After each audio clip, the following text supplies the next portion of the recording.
Assalamualaikum dan salam sejahtera kepada semua guru hebat yang saya hormati dan sanjungi. Hari ini kita memulakan episod pertama dalam siri 100 episod motivasi guru, sebuah ruang khas untuk menyuntik inspirasi dan mengingatkan diri kita tentang kehebatan profesyen pendidikan.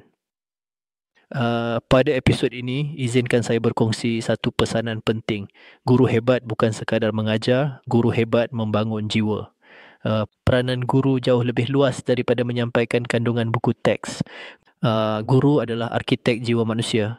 Setiap kata, tindakan dan senyuman seorang guru mampu membentuk keyakinan murid, menentukan arah hidup mereka, malah mempengaruhi siapa mereka akan jadi suatu hari nanti. Dan kadang-kala guru bukan hanya menyampaikan ilmu, guru menjadi pendengar, penasihat, penyokong, pemulih semangat dan pemberi harapan.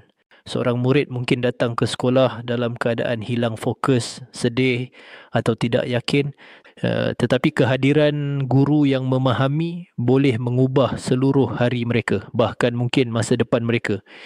Inilah kekuatan seorang guru, bukan pada nota yang ditulis di papan putih, tetapi pada sentuhan jiwa yang ditinggalkan dalam hati murid. Guru hebat mengajar dengan hati. Guru hebat membimbing dengan kasih sayang.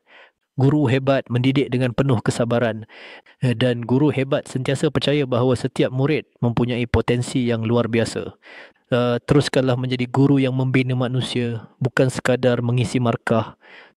Teruskanlah menjadi cahaya dalam kelas, walaupun kadang-kadang dunia pendidikan penuh cabaran. Kerana setiap usaha guru hari ini adalah pelaburan untuk sebuah masa depan yang lebih baik. Jika pesanan ini bermanfaat, jangan lupa subscribe channel Pengetua AI untuk episod-episod motivasi guru seterusnya.